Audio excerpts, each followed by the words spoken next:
Hi, my name is Magnus, and today I would like to talk about panic attacks, also known as anxiety attacks. Um, they are, as the name suggests, a sudden feeling of acute and disabling anxiety. It can be part of a behavioral issue or mental health issue like depression, PTSD, bipolar disorder, among others. But it can also happen to people in deep stressing situations, like someone that is suffering from bullying or physical violence or emotional violence, or is having a physical illness actually. Physical, as in part of your other organs are not your brain, though. To put it not so simply, it's a false sense or belief that something dangerous is happening, possibly life threatening. Physically, it can feel like a heart attack with shortness of breath, chest pain, dizziness, numbness, nausea, among other symptoms. Emotionally, you tend to feel as if you're losing control, like you're gonna die, like the walls are closing. Depending on the person, the physical reactions can vary, so it's best to talk to the person first to learn how to recognize the symptoms. They can be shortness of breath, pale skin, grinding teeth, rubbing hands, shaking or trembling, dizziness, hard palpitations, overall sense of dread, rapid heart rate, sweating, stomach cramps, cold sweat, diarrhea, vomit, lightheadedness, or loss of consciousness even. Now you can recognize most of the symptoms or some of the symptoms, take note as well of all the events or places that trigger such reactions, like crowded places, loud noises, specific people, so you can know what to avoid, where to avoid, or who to avoid. But also how to prepare when to be alert for possible flare-ups. You can create, or the person can create, a code word, so the person can tell you and their support group that something is happening and they need to either leave or just take a breather. Also, when this happens, first search for a location with less or no people. If possible, the area should be open with windows, have low light, and no music or noises. Whatever actions you do are always best discussed first with the person, but usually trial and error is needed to know what works best and how does it work best. Either way, stay with them. If they allow it, hold their hand or arm. If possible and desired, make them sit down in a comfortable position or lay down on the floor. They can focus and describe what they feel, if the floor is cold, if there's grass, etc.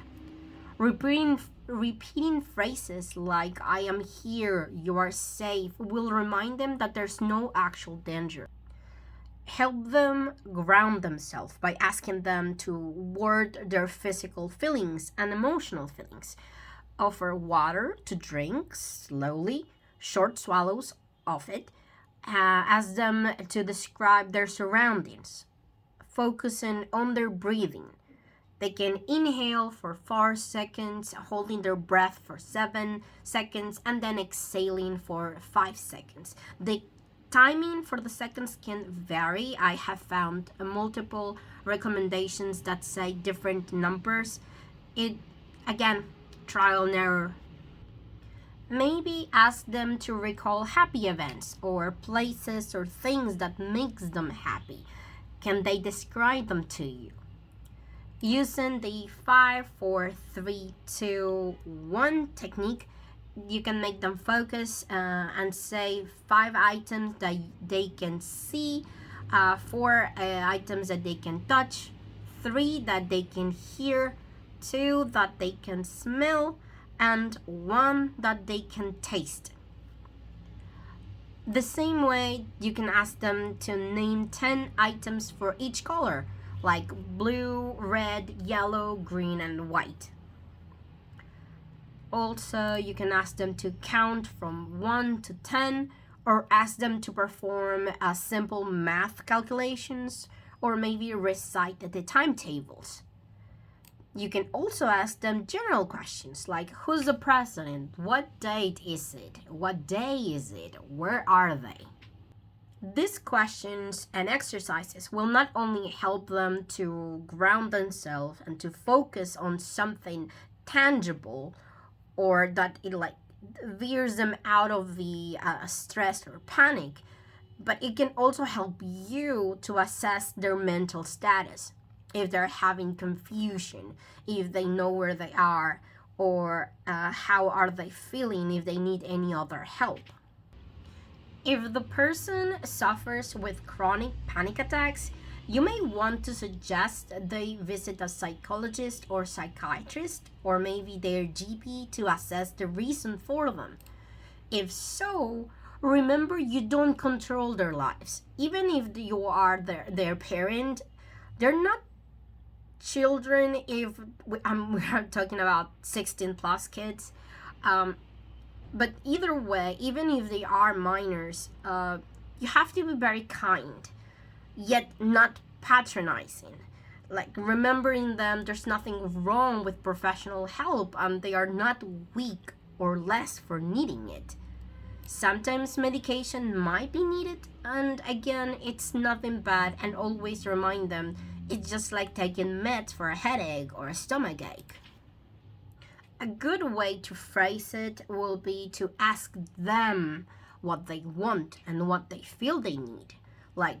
Or you can say, do you want me to help you call someone?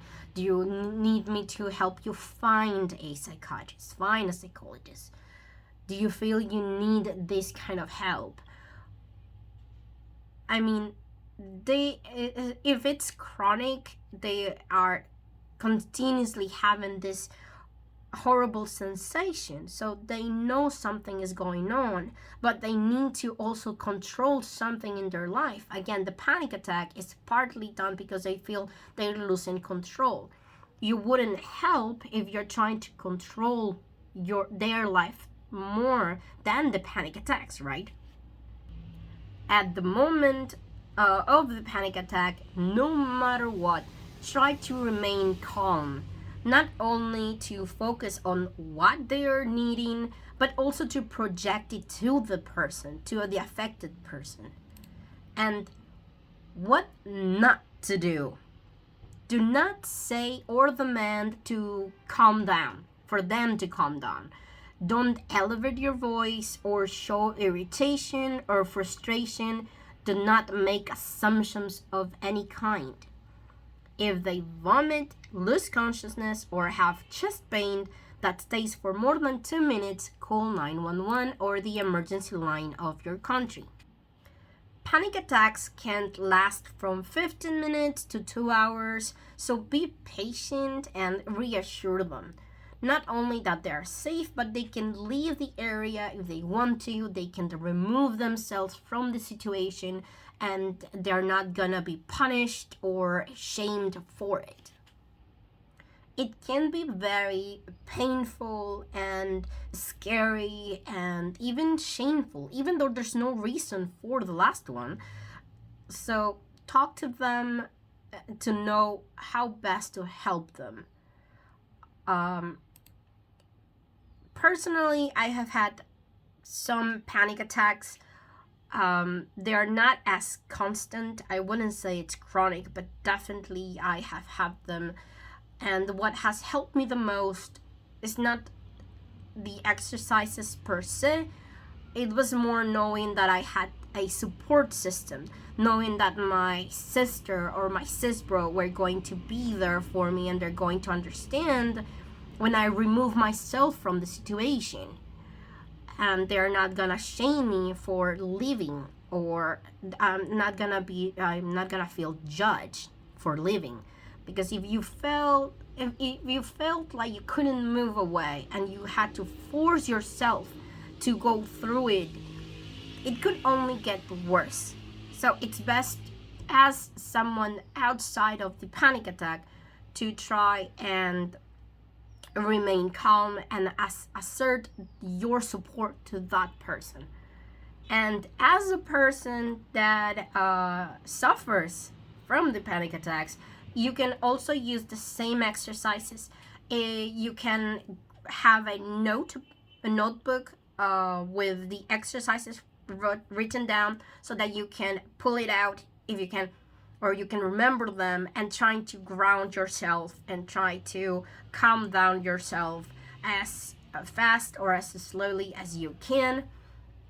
And you can also create a support system, talking to the people around you, your family, your friends, even your co-workers or your teachers. If you know them and you feel like you have that kind of relationship, you could ask them to have items around, or to know the exercises to help you out.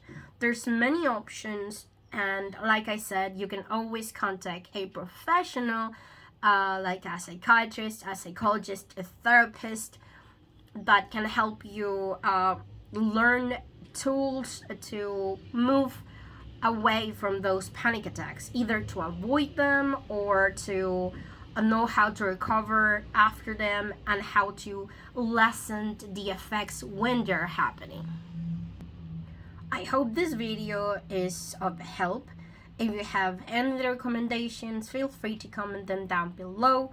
Thank you for worrying for them. If you are a friend or know someone, thank you for worrying about them.